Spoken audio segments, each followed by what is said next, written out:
أعوذ بالله من الشيطان الرجيم. بسم الله الرحمن الرحيم. بسم الله. السلام عليكم ورحمة الله وبركاته. الحمد لله رب العالمين وبه نستعين على أمور الدنيا والدين.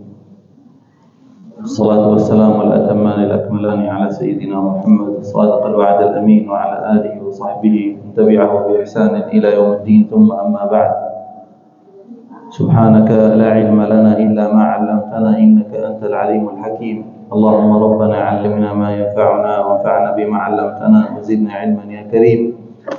اللهم ربنا أغننا بالعلم وزينا بالحلم وأكرمنا بالتقوى وجملنا بالعافية برحمتك يا أرحم الراحمين. Hadirin Bapak Ibu yang semoga dirahmati oleh Allah Ta'ala,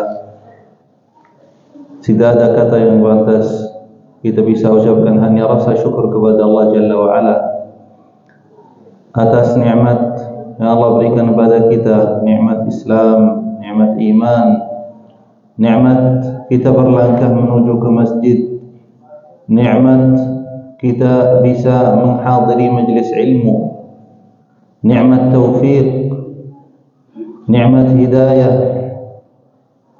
Semoga kita termasuk orang-orang yang sedikit, kata Allah Jalla wa'ala, wa qalilun min ibadi asy-syakur, sedikit dari hamba-hambaku yang bersyukur kepadaku. Semoga kita selalu bersyukur kepada Allah Jalla wa'ala atas apa yang Allah berikan pada kita.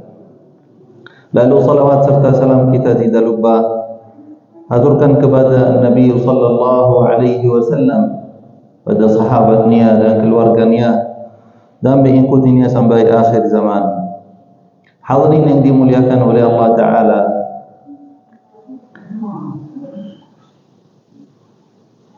Al-Faqir ingatkan diri dan para hadirin Bapak Ibu untuk kita perbaiki niat kita menghadiri majlis ilmu. Kita menghadiri majlis ilmu untuk menambah pengetahuan di agama kita, untuk menambah ilmu agar lebih kita mengetahui kepada Allah Jalla wa'ala, agar kita bisa lebih kenal kepada Allah Jalla wa'ala. Orang yang lebih kenal kepada Allah Jalla wa'ala pasti lebih dekat. Itu tujuan utama ilmu, untuk kita menambah pengetahuan, menambah kenal pada Allah Jalla wa'ala dan Rasulnya. Bisa kita mengikuti apa yang Allah perintahkan, apa yang Nabi alaihi salatu wassalam ajarkan kepada kita. Lalu yang kedua, kita selalu untuk memotivasi diri kita di majlis ilmu, kita ingat keutamaan majlis-majlis ini. Majtama'a qaumun fi baitin min buyutillahi yatluna kitaballah wa yatadarasunahu فيما بينهم إلا نزلت عليهم السكينة وغشيتهم الرحمة وحفتهم الملائكة وذكرهم الله في من عنده. Subhanallah. Dengan mengingat keutamaan ini, bisa kita lebih semangat menambah ilmu, menghadiri majlis ilmu. Hadirin yang dimuliakan oleh Allah Ta'ala, akhir pembahasan kita di As-Sirah An-Nabawiyah dari buku Ar-Rahiq Al-Makhdum li Al-Syeikh Al-Mubarakfuri rahimahullah ta'ala, tentang nasab An-Nabi alaihi salatu wassalam. Dan Al-Faqir ingat bahawa kita bahas di akhir majlis kemarin bahawa nasab Nabi alaihi salatu wassalam itu terbagi 3 bagian. Bagian yang pertama yaitu bagian dari nama Nabi alaihi salatu wassalam sampai kakeknya yang bernama Adnan, dan itu termasuk yang muttafaq alaih, disepakati oleh para ulama. Bagian kedua yaitu di atas Adnan sampai Ismail dan Ibrahim. Nah, Ismail bin Ibrahim alaihi salam itu ada banyak perbedaan di antara para ulama, banyak ikhtilaf di antara para ulama. Bagian ketiga yaitu setelah Ibrahim alaihi salam sampai Adam alaihi salam, dan itu Allahu a'lam bissawab, di antara para ulama yang menetapkan nama-nama yang di nasab tersebut, dan ada yang meragukan kesehatannya nasab tersebut. Baik. Malam ini insyaallah yang pertama kita akan bahas keluarga besar Nabi alaihi salatu wassalam. Setelah kita membahas keluarga besar Nabi alaihi salatu wassalam, lalu kita akan sebutkan beberapa poin hikmah kenapa kita membahas keluarga besar Nabi alaihi salatu wassalam. Nah, hadirin yang dirahmati oleh Allah Ta'ala, keluarga Nabi alaihi salatu wassalam dikenal dengan keluarga Al-Hashimiyah, Bani Hashim. Nah, yaitu kakek Nabi alaihi salatu wassalam yang kedua, yaitu ayahnya kakek Nabi alaihi salatu wassalam. Kita akan sebut beberapa kemuliaan atau kedudukan kakek Hashim, yaitu kakek Nabi alaihi salatu wassalam. Hadirin yang dirahmati oleh Allah Ta'ala, Hashim itu orang terkenal di Jazirat Arab waktu itu. Kenapa? Karena Hashim ini megang khidmat para hujjaj. Jadi khidmat para hujjaj, menyiapkan makanan, minuman untuk para hujjaj, Hashim ini yang pegang. Jadi hujjaj itu datang ke Makkah sebagai tamu yang memuliakan hujjaj, menyiapkan segala kebutuhan para hujjaj, yaitu yang pertama Hashim. Dan Hashim itu dikenal yang pertama menyiapkan al-tharid. Apa al-tharid itu? Al-tharid itu semacam roti dicampurkan sama daging sama sop. Itu namanya al-tharid. Dan yang pertama menyiapkan makanan ini waktu itu sampai sekarang kita di Timur Tengah dianggap makanan ini yang paling, kalau kita benar-benar ingin memuliakan tamu, menyiapkan al-tharid. Al-tharid, roti, terus dicampurkan sama daging, sama al-maraq. Apa maraq? Kalau bahasa Indonesia mungkin sop.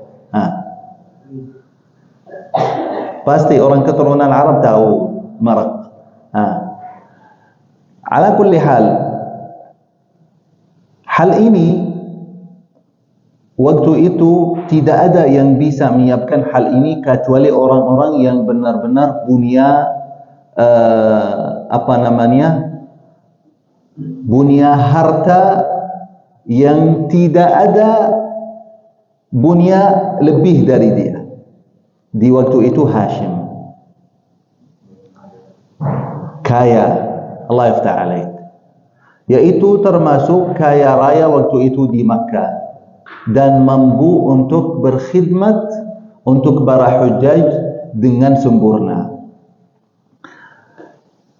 Hashim, hadirin yang dirahmati oleh Allah Ta'ala, pernah keluar di perjalanan ke Syam. Waktu dia perjalanan ke Syam mampir ke Madinah, nikah sama orang dari Madinah. Setelahnya meninggalkan istrinya lahir. Dia meninggalkan istri menuju ke Syam, meninggal di perjalanannya Hashim ini.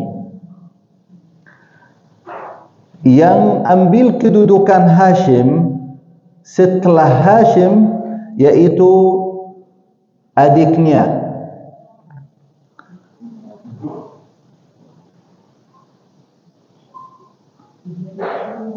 Taib.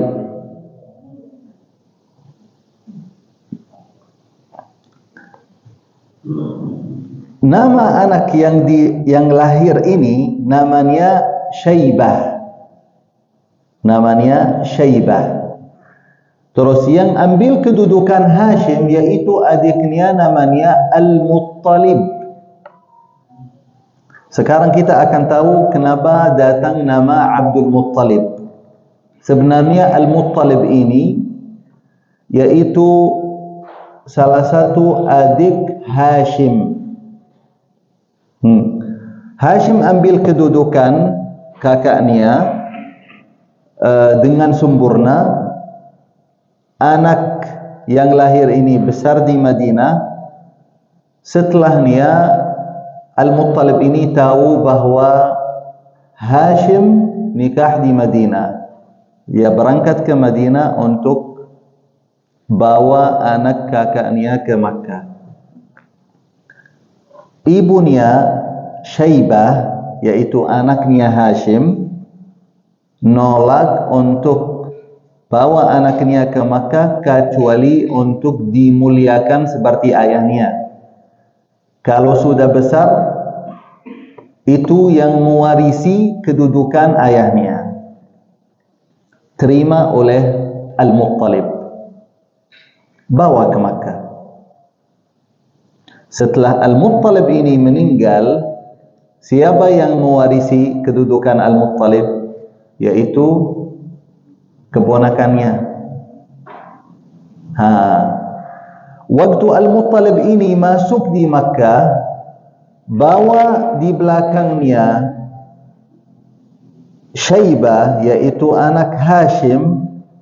Mereka di Makkah anggap bahwa ini budak Al-Muttalib. Setelahnya dikenal Abdul Muttalib. Abd yaitu budak, Al-Muttalib yaitu Al-Muttalib. Setelahnya dikenal Al-Muttalib, sedangkan namanya Syaibah yaitu kakek Nabi alaihi salatu wassalam, namanya Syaibah. Kenapa dia nama Syaibah? Katanya dari si kecil sudah ada rambut putih di di rambut kepalanya. Oleh karena itu dinamakan Syaibah. Ala kulli hal, setelahnya Abdul Muttalib, kakek Nabi alaihi salatu wassalam, ambil kedudukan ayahnya setelah pamannya. Ambil kedudukannya dengan sempurna. Allah berikan rezeki yang luas, punya banyak harta, kaya raya, unta yang tidak dihitung. Setelahnya Abdul Muttalib ini atau Syaibah nazar bahwa kalau Allah berikan rezeki 10 anak, akan menyembelih atau mengorbankan satu dari 10 ini.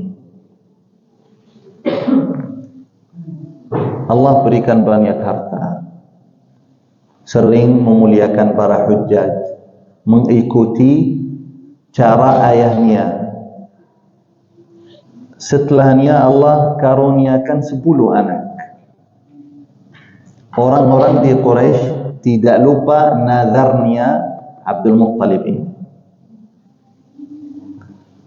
Sampai di sebuah hari dia bikin qur'ah. Apa qur'ah dalam bahasa Indonesia? Yaitu seperti saham. Siapa yang terpilih untuk masalah ini. Apa? Terus setiap kali yang keluar saham atau keluar pilihan untuk Abdullah, yaitu ayahnya Nabi alaihi salatu wassalam, dan Abdullah ini anak yang paling dicintai oleh Syaibah atau Abdul Muttalib. Akhirnya dia tidak tega untuk mengorbankan anak yang paling dicintai oleh dia sendiri. Setelah musyawarah, ambil pendapat orang yang lebih tua di Makkah atau lebih berilmu, mereka bilang harus keluarkan seperti semacam kafarah. Apa kafarah? Harus mengorbankan 100 dari unta untuk kafarah karena tidak mau melakukan nazar itu. Dia keluarkan 100 unta ngurban dan bagi-bagi untuk orang-orang. Ini para hadirin, kita sekarang semua hal ini agar kita tahu kemuliaan silsilah nasab Nabi alaihi salatu wassalam, orang-orang yang Nabi alaihi salatu wassalam turun dari mereka. Abdul Muttalib ini dikenal dengan dua keutamaan besar. Yang pertama, dia mimpi bahwa ya Abdul Muttalib, bangun ke tempat tersebut, gali sumur Zamzam. Sumur Zamzam dari Ismail alaihi salam. Setelahnya terjadi kejadian sama kabilah Jurhum sampai mereka mengubur sumur Zamzam tersebut. Lalu siapa yang gali kembali, yaitu Abdul Muttalib. Ini kata para ulama, dari kemuliaan Abdul Muttalib, Allah kirim pesan untuk Abdul Muttalib sebagai mimpi untuk menggali Zamzam kembali. Sampai hari ini Zamzam direbut sama Quraisy. Quraisy juga ingin karena Quraisy dalam sejarah mereka sudah tahu bahwa dulu ada sumur yang mulia di tanah Makkah, yaitu namanya Zamzam, tapi enggak ada tahu tempatnya. Setelahnya Quraisy ingin musyarakah, ingin Abdul Muttalib itu memasukkan mereka dalam mengatur atau membagi Zamzam untuk para hujjaj. Abdul Muttalib menolak. Ini sesuatu yang saya terpilih untuk hal ini dan tidak ada yang masuk kecuali anak-anak keturunan saya. Ini yang pertama. Kejadian yang kedua, waktu Abdul Muttalib, yaitu sebagai kepala besar di Quraisy, dan kepala besar di Quraisy di waktu itu yang memuliakan hujjaj, yang berkhidmat kepada hujjaj, itu orang yang pertama di Quraisy.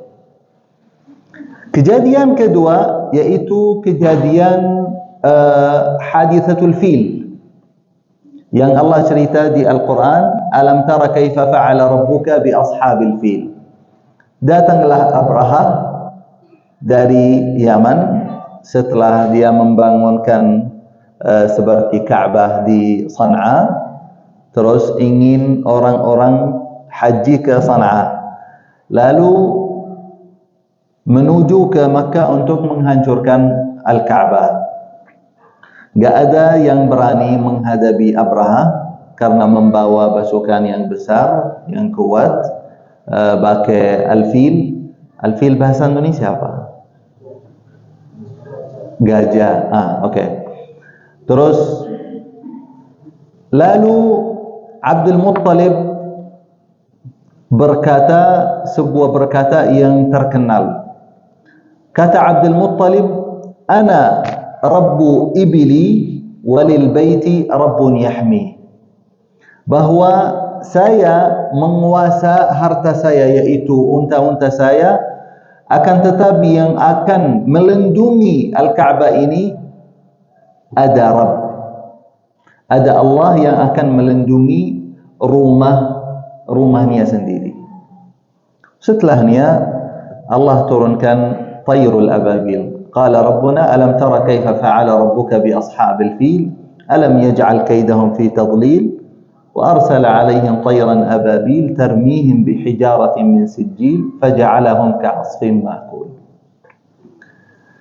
Kata ini dianggap oleh banyak dari para ulama sebagai doa dari Abdul Muttalib, ya Allah lindungi rumah yang haram ini, rumah yang mulia ini. Di sini terangkat derajat Abdul Muttalib di antara masyarakat, di antara suku-suku Arab waktu itu. Tayyib. Hadirin yang dirahmati oleh Allah Ta'ala, lalu ayahnya Nabi alaihi salatu wassalam Abdullah yaitu anak yang paling dicintai oleh Abdul Muttalib sendiri, karena disebut oleh banyak para ulama sirah bahwa Abdullah ini tidak beribadah kepada asnam. Allah jaga keturunan, Allah jaga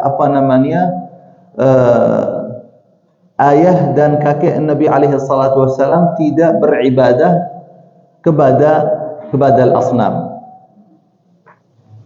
Hanya mereka masih di waktu itu Al-Hanifiyah. Al-Hanifiyah itu agama yang murni, agama Ibrahim alaihi salam. Sedangkan sudah ada waktu itu asnam. Waktu kemarin kita cerita keyakinan yang ada waktu itu di Makkah. Terus salah satu kemuliaan Abdullah ini bahwa Abdul Muttalib tega untuk mengorbankan 100 unta agar tidak mengorbankan anaknya Abdullah. Dan hal itu kata para ulama dari penjagaan atau lindungan Allah Jalla wa'ala untuk ayahnya Nabi alaihi salatu wassalam.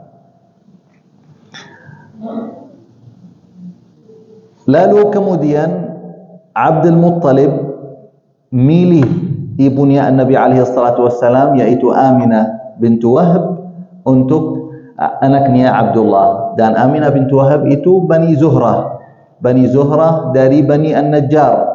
Ya, ibunya Nabi alaihi salatu wassalam berasal dari Bani An-Najjar yang ada di Al-Madinah di waktu itu. Baik. Sebelum kita masuk dari poin kelahiran Nabi alaihi salatu wassalam, kita bisa apa hikmah kita bahas keluarga besar Nabi alaihi salatu wassalam. Hadirin yang dirahmati oleh Allah Ta'ala, kita bisa bagikan hikmah beberapa bagian. Yang pertama, kemuliaan kakek Nabi alaihi salatu wassalam, yaitu terpilih oleh Allah Ta'ala. Oleh itu, karena itu Nabi alaihi salatu wassalam qal, inna Allah istafa Kinanah min waladi Ismail. Allah memilih suku Kinanah dari keturunan Ismail. Lalu wastafa Quraisyan min Kinanah. Allah Jalla wa'ala memilih Quraisy, suku Quraisy dari suku besar Kinanah. Lalu Allah Jalla wa'ala istafa Bani Hashim dari Quraisy. Dari berbagai kabilah yang asalnya Quraisy, Allah milih Bani Hashim. Qala wastafani min Bani Hashim. Kata Nabi alaihi salatu wassalam, Allah memilihiku dari Bani Hashim. Al-hadits sahih. Oleh karena itu kita lihat pilihan Allah Jalla wa'ala yang berturut-turut itu hanya untuk memuliakan risalah al-Islam, bahwa yang membawa risalah ini bukan orang yang tidak dikenal, bukan orang yang keluarganya tidak berposisi, tidak berdudukan di dalam masyarakat, tidak punya sosial yang terkenal. Lalu kemudian hadirin yang dirahmati oleh Allah Ta'ala, dari sisi ad-da'wah,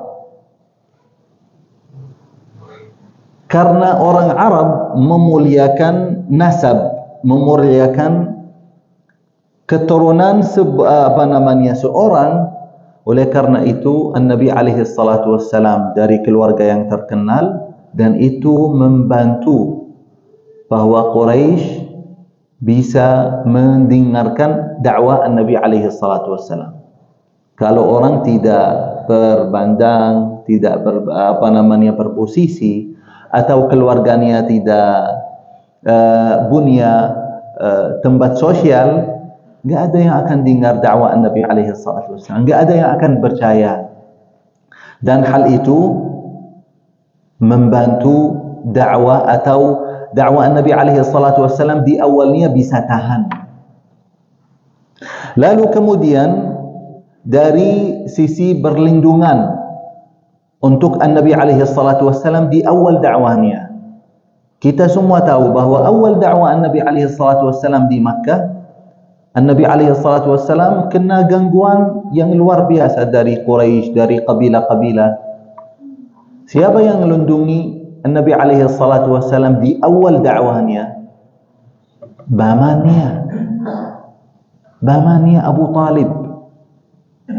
Abu Talib yang ambil posisi ayahnya, yaitu Abdul Muttalib, sebagai Syekh Quraisy atau berposisi tinggi sebagai rais, itu yang melindungi Nabi alaihi salatu wassalam di awal dakwahnya. Nabi alaihi salatu wassalam kena gangguan atau kena siksa yang luar biasa setelah pamannya meninggal. Oleh karena itu bantu dudukan keluarga Nabi alaihi salatu wassalam itu membantu untuk dakwah Nabi alaihi salatu wassalam di awalnya bisa tahan, bisa bertumbuh dengan rasa bahwa ada yang di belakang bisa lindungi.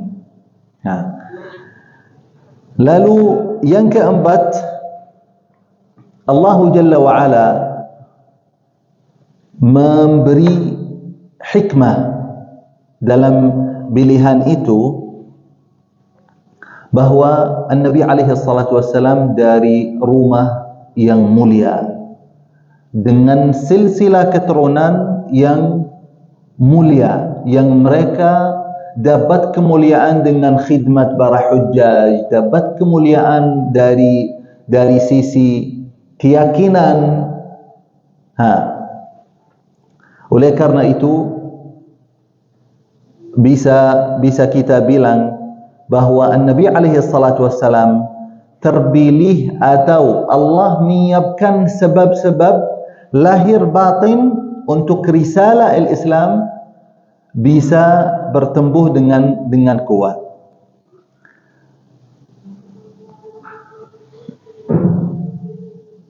Baik, kita bisa pindah ke poin kelahiran Nabi alaihi salatu wassalam.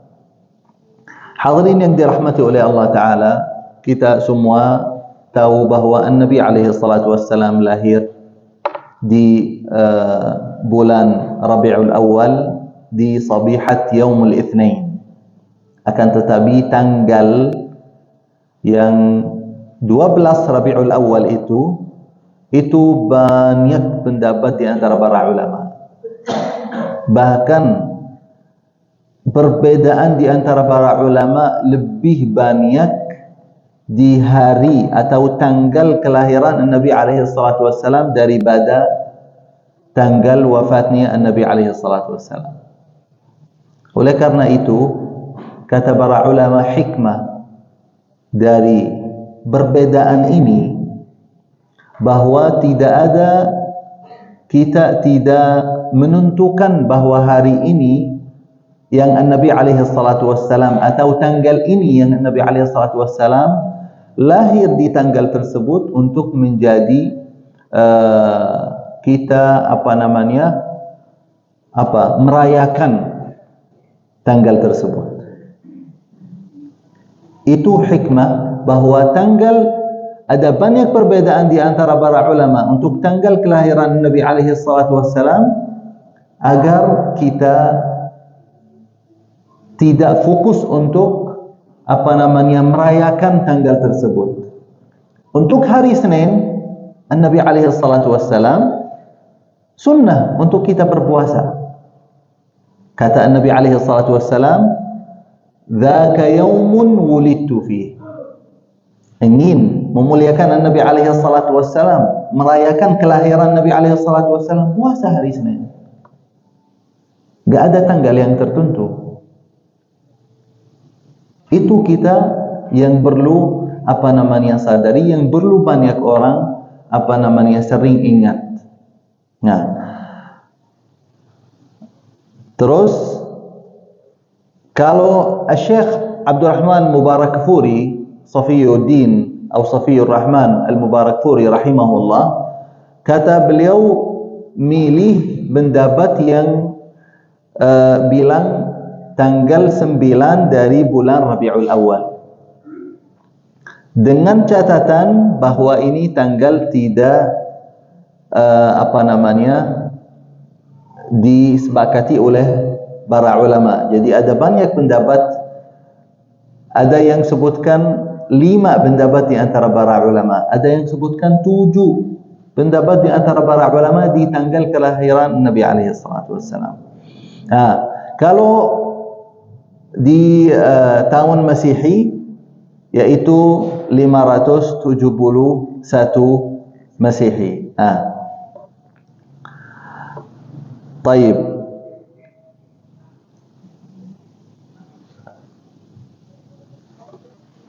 Rawa Ibnu Sa'd ini salah satu ulama yang tulis di sirah Nabi alaihi salatu wassalam dengan luas-luasnya. Itu Ibnu Sa'd. Kata Ibnu Sa'd, anna Nabi alaihi salatu wassalam, di sebuah riwayah, ibunya Nabi alaihi salatu wassalam berkata, lamma waladtuhu kharaja min farji nurun adaat lahu qusurus Syam. Kata ibu Nabi alaihi salatu wassalam ketika melahirkan Nabi alaihi salatu wassalam, keluar cahaya yang di cahaya itu bisa melihat apa qasr? Kalau qasr dalam bahasa Indonesia apa? Istana. Istana yang ada di Syam waktu itu. Dan itu setelahnya bisyarah atau kabar gembira untuk umat Islam bahwa Islam ini bisa menyebar sampai Syam, sampai lebih dari Syam. Jadi untuk riwayat bahawa ibu An-Nabi alaihi salatu wassalam cerita dengan cahaya yang keluar ketika melahirkan An-Nabi alaihi salatu wassalam, itu banyak para ulama sebutkan riwayat ini. Baik. Kita cerita sedikit tentang siapa sih yang menyusui An-Nabi alaihi salatu wassalam di masa kecilnya. Hadirin yang dirahmati oleh Allah Ta'ala, yang pertama yang menyusui An-Nabi alaihi salatu wassalam yaitu ibunya Aminah bint Wahab. Lalu Abu Lahab itu paman An-Nabi alaihi salatu wassalam. Dari kebahagiaan Abu Lahab atas kelahiran Nabi alaihi salatu wassalam, membantunya, yaitu namanya Thuwaibiyah, untuk menyusui Nabi alaihi salatu wassalam. Kita perlu di sini catat bahwa rasa kebahagiaan yang besar dari Abu Lahab sampai bisa menjadikan membantunya atau budaknya menjadi menyusui Nabi alaihi salatu wassalam tidak mensyafaat untuk dia dari api neraka, karena dia jadi musuh Nabi alaihi salatu wassalam. Kebahagiaannya dari sisi dari waktu kelahiran Nabi alaihi salatu wassalam tidak mensyafaati. Allah turunkan Quran, kita baca sampai hari kiamat. Tabbat yada abi lahabin wa tab, ma aghna anhu maluhu wa ma kasab, sayasla naran dhata lahab. Sampai hari kiamat kita akan baca bahwa Abu Lahab di api neraka. Oleh karena itu kita heran, yang dari siapa yang bilang bahwa kesenangan atau bahagiaan Abu Lahab itu mensyafaatinya? Dari sisi mana? Padahal kita membaca Quran sampai hari kiamat bahwa Abu Lahab karena dia musuh, mensiksa Nabi alaihi salatu wassalam, mengganggu dakwah Nabi alaihi salatu wassalam, Allah turunkan Quran dari dia masih hidup bahwa dia di api neraka. Berarti ini yang kedua yang menyusui Nabi alaihi salatu wassalam, yaitu budak Abu Lahab yang namanya Thuwaibiyah. Lalu yang ketiga menyusui Nabi alaihi salatu wassalam yaitu ibu keduanya, ibu susu Halimah As-Sa'diyah. Halimah As-Sa'diyah, hadirin yang dirahmati oleh Allah Ta'ala, dari Bani Sa'ad. Dan Bani Sa'ad ini termasuk orang Badui. Kalau Nabi alaihi salatu wassalam waktu di Makkah itu termasuk kota, sudah jadi kota.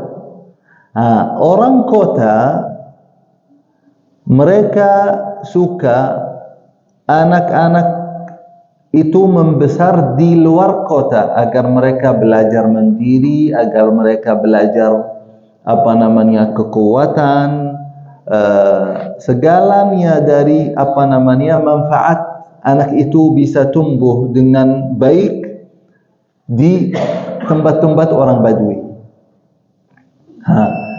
Bani Sa'ad, para hadirin, itu termasuk kabilah yang bisa bilang tidak berposisi sosial yang besar. Oleh karena itu mereka datang untuk cari anak-anak kecil untuk bisa menyusui. Dengan apa? Dengan dapat ujrah atau dapat sesuatu seperti itu. Ala kulli hal, datanglah Halimah As-Sa'diyah di rombongan dari Bani Sa'ad. Halimah As-Sa'diyah ini bawa atan. Atan kan yang namanya dalam bahasa Indonesia atan atau keledai, himar. Halimah As-Sa'diyah, keledainya lemah. Sedangkan semua sudah mereka masuk Makkah, sudah mereka dapat yang terbaik dari keluarga yang mulia. Halimah As-Sa'diyah sampai enggak dapat anak kecuali ini yang ayahnya sudah meninggal sebelum dia lahir, yaitu An-Nabi alaihi salatu wassalam. Halimah As-Sa'diyah malu untuk pulang, enggak bawa apa-apa. Amruna lillah, setelah dia musyawarah sama suaminya, sepakat untuk ambil anak ini, yaitu An-Nabi alaihi salatu wassalam. Bawa An-Nabi alaihi salatu wassalam dengan keberkahan, dan hal itu sudah dipanyak para ulama hadis yang sebutkan riwayat ini, bahwa dengan keberkahan Nabi alaihi salatu wassalam, Allah berikan kekuatan untuk keledainya bisa jalan dengan cepat, bahkan sampai ke tempat Bani Sa'ad, tempat tinggal mereka sebelum yang lain. Lalu Nabi alaihi salatu wassalam 2 tahun Halimah As-Sa'diyah dapat keberkahan di anak-anaknya, di hartanya, kambingnya, unta-untanya, di waktu yang tidak ada sama sekali makan untuk hayawan-hayawan yang ada di Badia Bani Sa'ad. Kambing-kambing Halimah As-Sa'diyah selalu berisi, selalu bisa dimanfaatkan susunya. Dan ini dari keberkahan Nabi alaihi salatu wassalam.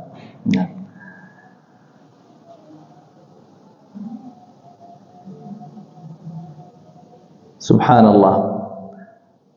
Taib.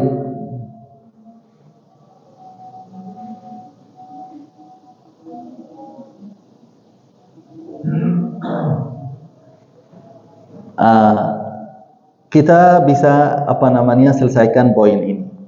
Halimah As-Sa'diyah para hadirin, setelah 2 tahun, yaitu mayoritas anak disusui 2 tahun. Oleh karena itu kata Allah Jalla wa Ala fil Quran Al-Karim, wal walidatu yurdi'na auladahunna hawlaini kamilaini liman arada an yutimma ar-radha'ah.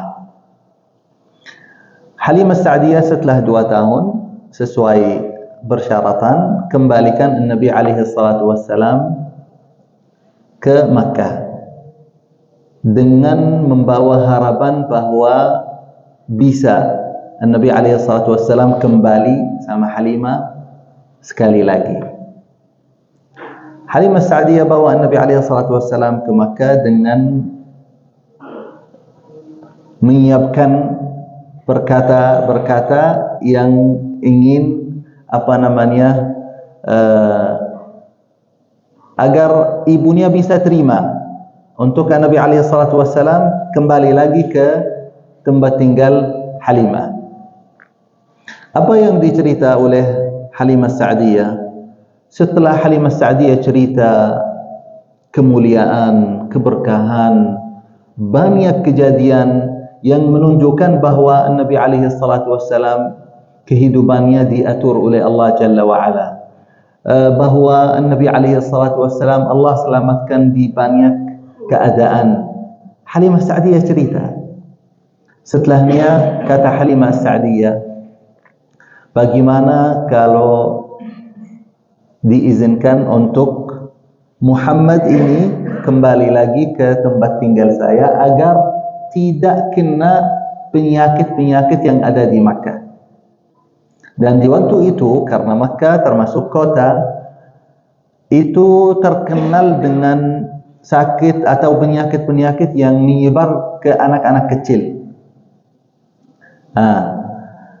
Halimah ingin dengan alasan ini bisa ibunya terima untuk kembali ke Bani Sa'ad. Dan berulang sekali, 2 kali, 3 kali bilang sama ibunya Nabi alaihi salatu wassalam agar tidak kena penyakit-penyakit segala macam. Terimalah oleh ibunya Nabi alaihi salatu wassalam. Halimah bawa Nabi alaihi salatu wassalam sekali lagi ke tempat tinggalnya. Selesaikan 2 tahun lagi sampai umurnya Nabi alaihi salatu wassalam 4 tahun. Sebenarnya tidak ingin mengembalikan Nabi alaihi salatu wassalam kalau bukan kejadian yang kejadian Jibril alaihi salam turun sama para malaikat untuk hadithat syaqqus sadr, yang ambil hab asyaitan atau kotoran asyaitan. Setelah itu Halimah Sa'diyah takut mengembalikan Nabi alaihi salatu wassalam ke ibunya. Kita bisa berhenti ke poin ini, lalu insyaallah di pekan yang akan datang kita akan lanjut berapa tahun tinggal sama ibunya sebelum ibunya meninggal, lalu pindah ke kakeknya. Setelah kakeknya meninggal, pindah kehidupan Nabi alaihi salatu wassalam ke pamannya sampai masa remaja Nabi alaihi salatu wassalam. Hadirin yang dirahmati oleh Allah Ta'ala, Al-Faqir ingin tutup dengan cerita atau sirah Nabi alaihi salatu wassalam. Ini kita harus sering mengingatkan anak-anak kita. Anak-anak kita harus kenal dengan sirah Nabi alaihi salatu wassalam sepenuhnya.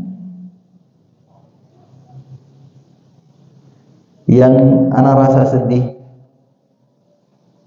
anak ngajar anak-anak di kelas 9, mereka suka lupa kejadian yang paling dasar di sirah Nabi alaihi salatu wassalam.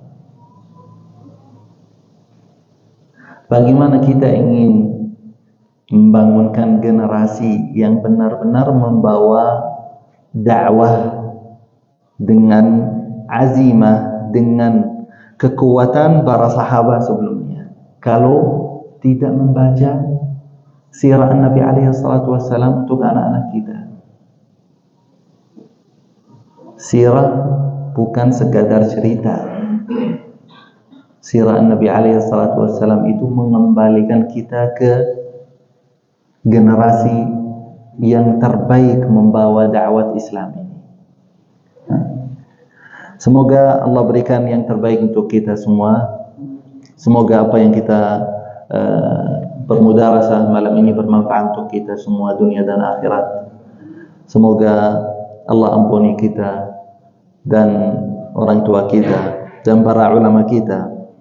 Nas'alullah bimannihi wa karamihi an yatawallana wa iyyakum bima yatawalla bihi ibadahu as-salihin. Allahumma ighfir lana dhunubana wa israfana fi amrina.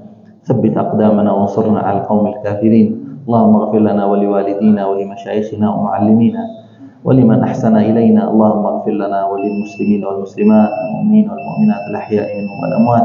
Rabbana atina fid dunya hasanah wa fil akhirati hasanah wa qina adzaban nar. Allahumma shalli wa sallim wa barik ala nabiyyina Muhammad wa ala alihi wa ashabihi ajma'in. Walhamdulillahi rabbil alamin. Wallahu a'lam. Nakhtim bi du'a kafarat al-majlis. Subhanakallahumma wa bihamdik nashhadu an la ilaha illa anta nastaghfiruka wa natubu ilayk. Assalamualaikum warahmatullahi wabarakatuh.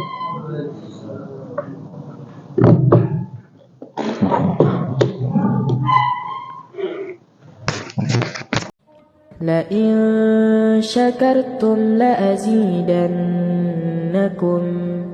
ولئن كفرتم إن عذابي لشديد